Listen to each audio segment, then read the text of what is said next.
संकलिठा ते हुंति परित संसारी। बोलिए भगवान महावीर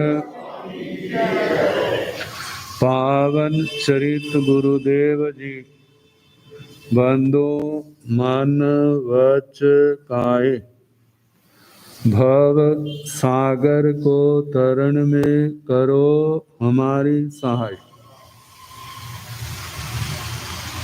जिन शासन जिन वाणी सदा जयवंत हो, श्रवण संग सदा अविचल मंगल हो।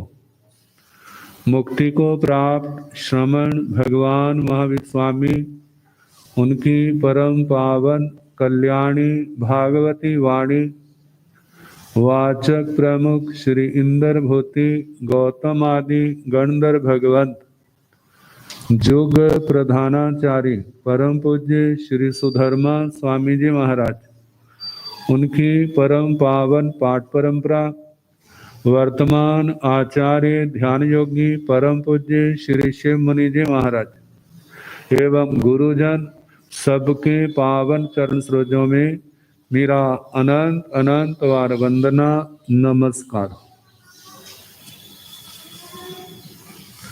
उपस्थित धर्म प्रेमी सज्जनों, माताओं तथा बहनों, 9 तत्वों का प्रसंग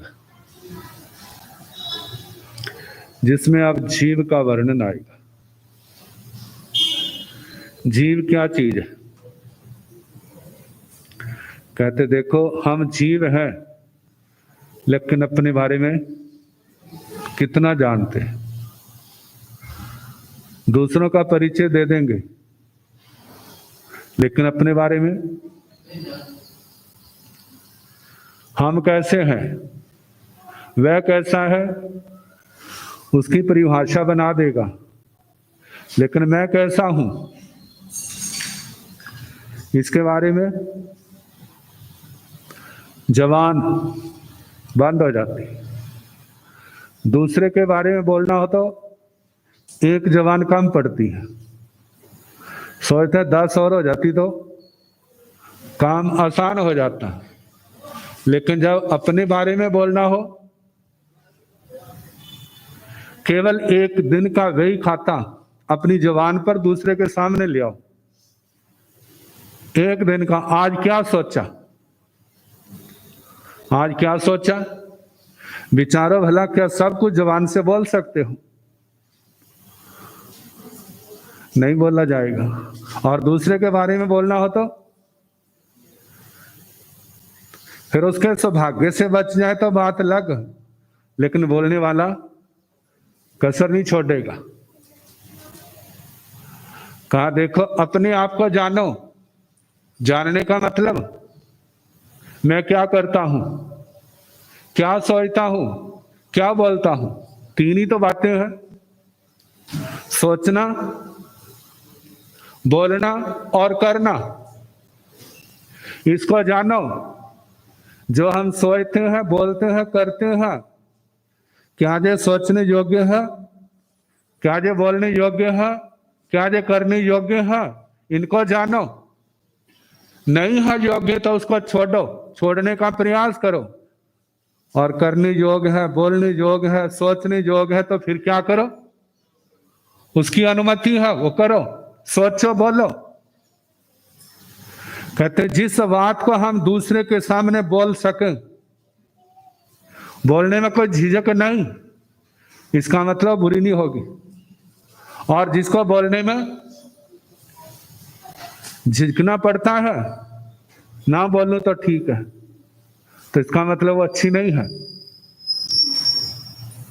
कहते देखो अपने एक दिन के क्रियाकलाप के ऊपर, फिर बढ़ते बढ़ते सारे जीवन को देखो। मैंने क्या कुछ इकट्ठा किया है, कितने लोगों के साथ मन मुटाव किया है, कितने लोगों के साथ गांठें बंधी हैं। इनको खोलना है, इनका सुधार करना है। लेकिन कब? जब स्वयं जागेगा। तो आत्मा क्या है? जो शास्त्रों के अंदर हमारे महापुरुषों ने कहा 6 बातें। मैं हूं, ये ना कहे मैं कुछ भी नहीं हूं। कुछ नहीं का मतलब आत्मा की सत्ता है। आत्मा अभाव पदार्थ नहीं है। आत्मा की कोई सत्ता नहीं है, ऐसा नहीं। आत्मा का अस्तित्व है।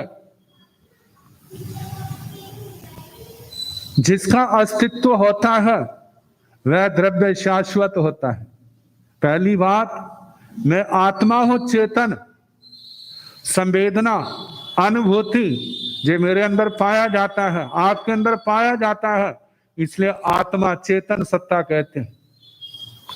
दूसरी बात, मैं जन्म मरण से रहित हूं। मेरा जन्म मरण नहीं। जन्म मरण किसका है? वो तो देह को लेकर के है। शरीर का जन्म होता है, शरीर का मरण होता है, लेकिन आत्मा इस शरीर से पहले भी है और बाद में भी रहेगी। पूर्व जन्म में शरीर था, अनादि काल से इन स्थूल शरीरों को धारण करते जा रहे हैं, और जब तक आत्मा के कर्मों से छुटकारा नहीं होगा तब तक चलता रहेगा। जैसे लाइन के ऊपर गाड़ियां जाती हैं, कितनी गाड़ियां चली गई एक लाइन पर, उनका तो हिसाब कर सकते हैं, लेकिन इस आत्मा रूपी लाइन पर कितने शरीर निकल गए हैं, कितने शरीर निकल गए हैं, इसका कोई आर पार नहीं है, अनंता अनंत। लेकिन वो तो लाइनें किस जाती हैं, लेकिन जे लाइन आत्मा जरा भी नहीं घिसती। ऐसा द्रव्य है, उद्गलों में उपचय अपचय होता है, बढ़ते हैं घटते हैं, लेकिन आत्मा के प्रदेशों में ना कोई कम होता है ना कोई बढ़ता है। जितने आज हैं अनादि काल में, अतीत में चले जाओ तब भी इतने ही थे, आगे भी इतने रहेंगे, ना घटेंगे ना बढ़ेंगे। जे आत्मा चेतन सत्ता वाली है, इसका जन्म मरण नहीं। जन्म मरण किसका है? वह शरीरों को लेकर के है। 2 बातें आ गई। तीसरी बात, संसार अवस्था में पूर्व जन्मों के कारण, पूर्व जन्मों में बंधे कर्मों के कारण आत्मा के अंदर इच्छाएं पैदा होती हैं, विकार पैदा होते हैं, उनसे प्रभावित होकर के फिर जो नया कर्म करता है। पूर्व के कर्म नया कर्म करने के लिए प्रभावित करते हैं। कभी तो आत्मा अपने आप को रोक लेता है नहीं करना, और कभी रोकने में असमर्थ हो जाता है, फिर वो कर जाता है। कभी कर्म अच्छा होता है, कभी कर्म बुरा होता है। अब जो कर्म किया है, जैसे पूर्व के कर्मों को आज भोग रहे हैं, ऐसे इन कर्मों को भी तो आगे भोगना पड़ेगा। तो तीसरी बात, अच्छे और बुरे को, शुभ अशुभ को, पुण्य पाप को करने वाला कौन है? जो जीव है। जीव पुण्य पाप का करता है। कब तक? जब तक संसार में है। कर्म करना आत्मा का गुण नहीं है, लेकिन पूर्व के कर्मों से प्रभावित होकर के जो आत्मा नए कर्म करता है। जब कर्म किया है तो इसको भोगेगा कौन? जो करने वाला है वही भोगेगा, दूसरा नहीं। दूसरा आपको सांत्वना दे सकता है, दुख के समय, खुशी के समय सम्मिलित हो सकता है, लेकिन आपका किया हुआ अपना कर्म याद रखना, समय आने पर इस आत्मा को ही भोगना पड़ेगा, कोई इसका साथी नहीं बनेगा। 4 बातें हो गई। आत्मा चेतन सत्ता वाला है, इसका जन्म मरण नहीं होता, ये आत्मा शाश्वत है। तीसरी बात, आत्मा पुण्य और पाप का करता है, और चौथी बात, आत्मा ही उस किए हुए पुण्य पाप के फल को भोगता है। चार बातें आ गई। ये सारी बातें हमारी तुम्हारी आत्मा के ऊपर, सबके ऊपर घटती हैं। पांचवी बात, भव्य आत्माएं मोक्ष में जाती। भव्य आत्माएं कर्म क्षय करके, कर्मों की धारा को तोड़ करके, प्रवाह को रोक करके, बंधनों को तोड़ करके आत्मा मोक्ष में जाता है। पांचवी बात, आत्मा मोक्ष में जाता है, जाने के साधन है सम्यक ज्ञान, सम्यक दर्शन, सम्यक चारित्र और सम्यक तप। सम्यक ज्ञान, इन 9 तत्वों का ज्ञान, इसका विस्तार अथाह सागर के समान है। सम्यक ज्ञान अरिहंत परमात्मा के द्वारा जो कुछ कहा गया है पूर्ण सत्य है, क्योंकि राग द्वेष से मुक्त है। उनको किसी का प्रकार का कोई स्वार्थ नहीं है।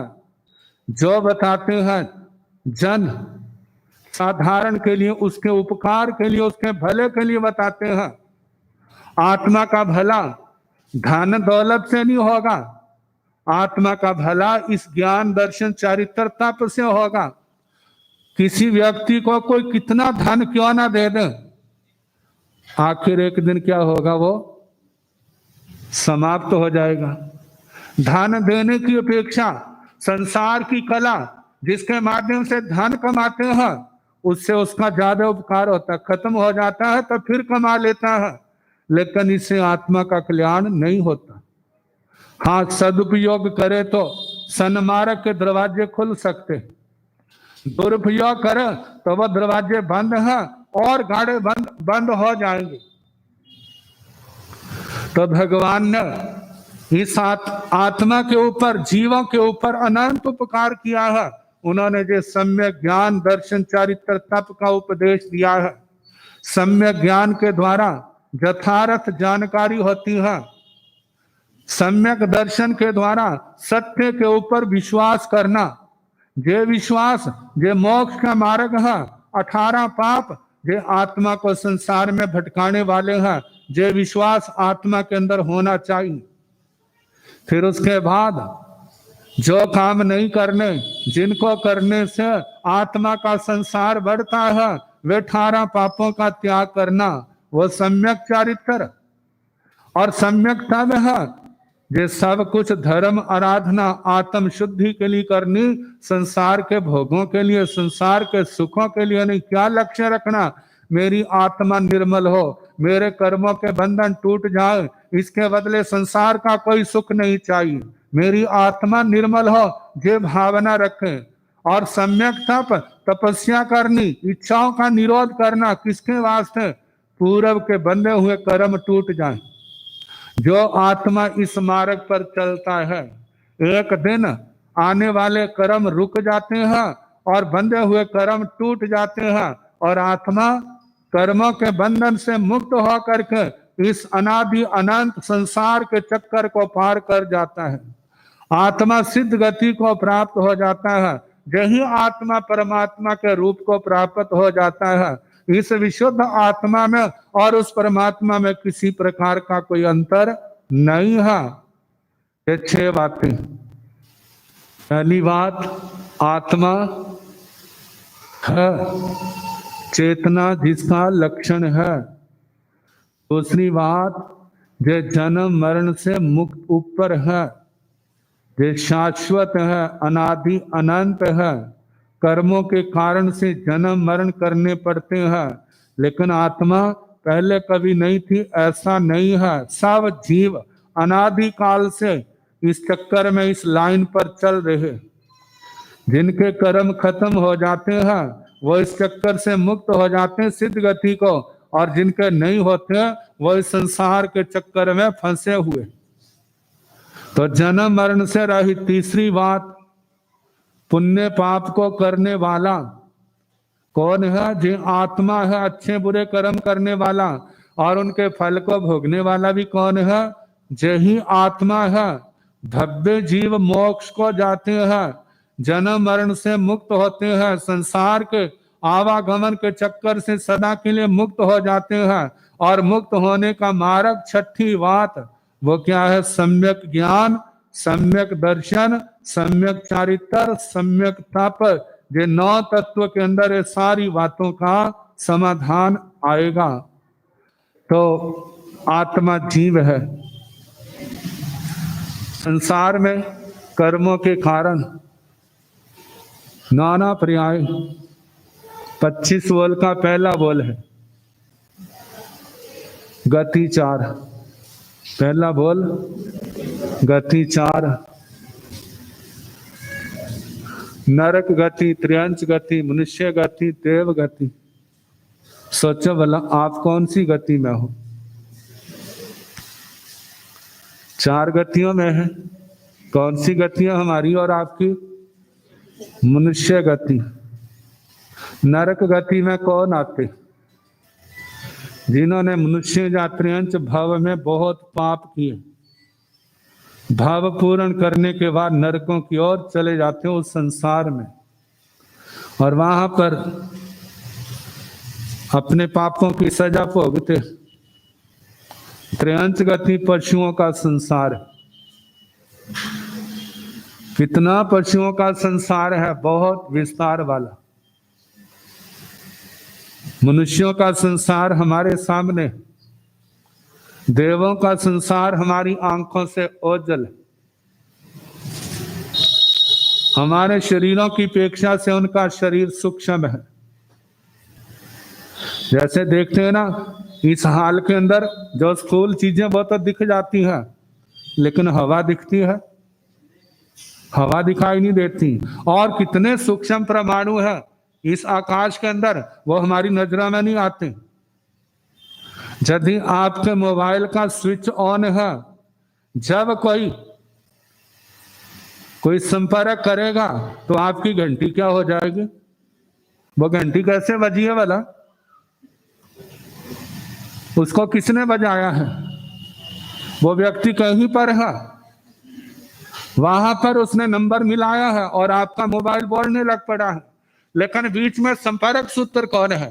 पहले तो ये था ना, वो लाइन वाला फोन, वहां तो तारे थी, जहां तो तारे है नहीं। लेकिन जो जहां तारे हैं वह इन आंखों का विषय नहीं। ये ध्वनि चारों ओर फैलती फैलती कहां तक पहुंच जाती है, और जिसके साथ उसका संपर्क होता है उसको प्रभावित कर देती है।